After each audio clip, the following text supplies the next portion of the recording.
Bueno, continuamos con la segunda parte de esta presentación en la Primera y en la Segunda Guerra Mundial. Entonces hablemos un poquito de la Primera Guerra Mundial. Eh, Ahí se introdujo este dispositivo, lo llamaron el cifrado de Jefferson.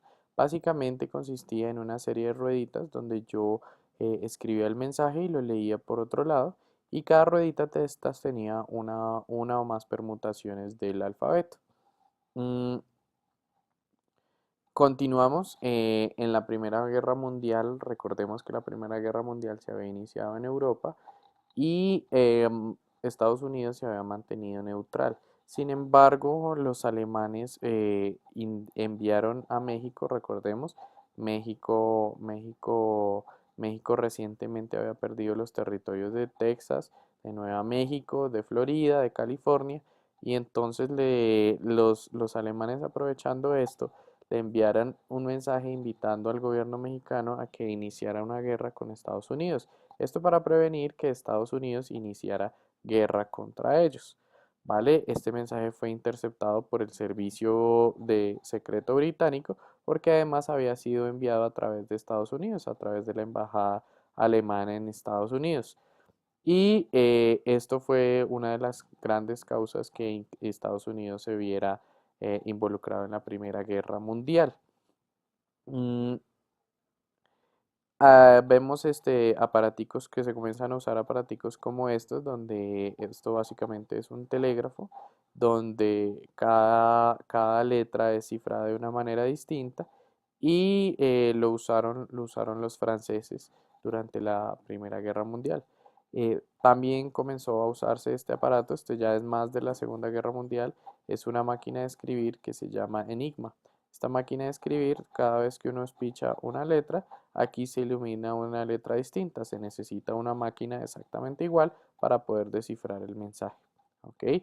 La mayoría de estas máquinas estos cifrarios fueron rotos por la inteligencia británica, en especial este señor Alan Turing, y algunos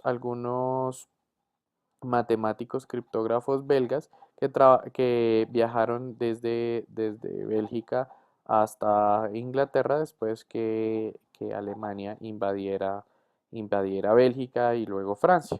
¿Ok? Entonces estos serían los responsables de gran parte de la victoria de los aliados. Si nos vamos a la Segunda Guerra Mundial, recordemos, Estados Unidos nuevamente estaba al margen. Sin embargo, iniciaría la guerra después del ataque de Pearl Harbor, de la base de Pearl Harbor en Hawái. Recordemos, ese era un domingo donde todos los soldados habían estado de rumba y pues estaban dormidos, había revista ese día, entonces todos los acorazados estaban parqueados para hacer la revista, y entonces entraron aquí submarinos y llegaron aquí bombarderos japoneses y destruyeron básicamente todos los acorazados de la flota del Pacífico. Recordemos, lo único que no destruyeron, de las pocas cosas que no destruyeron los japoneses, fueron los cuarteles generales, y aquí había una oficina pequeñita de la división de criptografía, que sería la responsable de la mayoría de las victorias en la guerra del Pacífico de Estados Unidos contra Japón. ¿Ok? La mayoría, dado que los japoneses habían destruido la mayoría de los acorazados americanos, entonces pues la guerra del Pacífico se ganó a punta de portaaviones y bombarderos. ¿Ok? Si vamos a Japón, la Armada Imperial Japonesa, entonces ellos comenzaron a usar la misma idea de los libros de códigos, pero entonces dijeron, bueno, es que nuestro idioma es bien difícil y entonces los americanos no lo van a aprender. Y usaron este sistema de códigos, entonces cada uno de estos caracteres, cada kanji o cada palabra era sustituida por un código de 5 dígitos, ¿ok? Entonces estos libros, el código parecía al azar. Sin embargo, como hubo tanto tráfico por telégrafo y por radio, la mayoría de los mensajes serían descifrados por la división de criptoanálisis de los Estados Unidos. ¿Ok?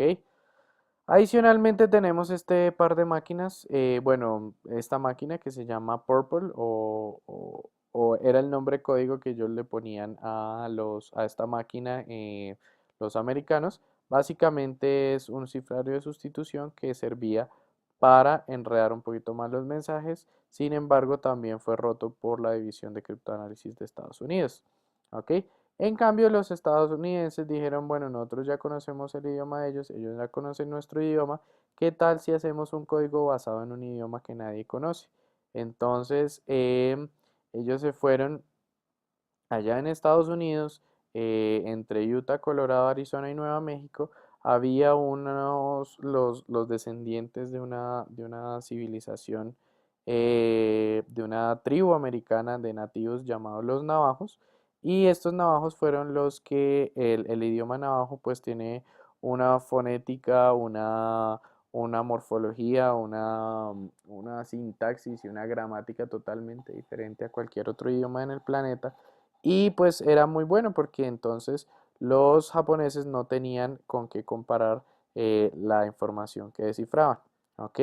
Esto les permitió ganar batallas como las del atolón de Midway. Se dice que en el atolón de Midway es cuando los japoneses comenzaron la retirada. ¿Vale? Perdieron la gran mayoría de su flota durante esta batalla. Básicamente consistió en que los japoneses habían mandado unos mensajes, pues iban a emboscar a los americanos. Los americanos habían interceptado estos mensajes, hicieron todo el amague de que se iban a dejar emboscar y en realidad pusieron fue barcos de mentira y cuando los japoneses ya los habían bombardeado, entonces ahí cayeron los americanos y le emboscaron a los japoneses a su vez. ¿Ok? La Segunda Guerra Mundial o la Guerra del Pacífico acabaría con los bombardeos de Hiroshima y Nagasaki. Ya sabemos, una situación nefasta. Las bombas nucleares mataron más de 300.000 personas.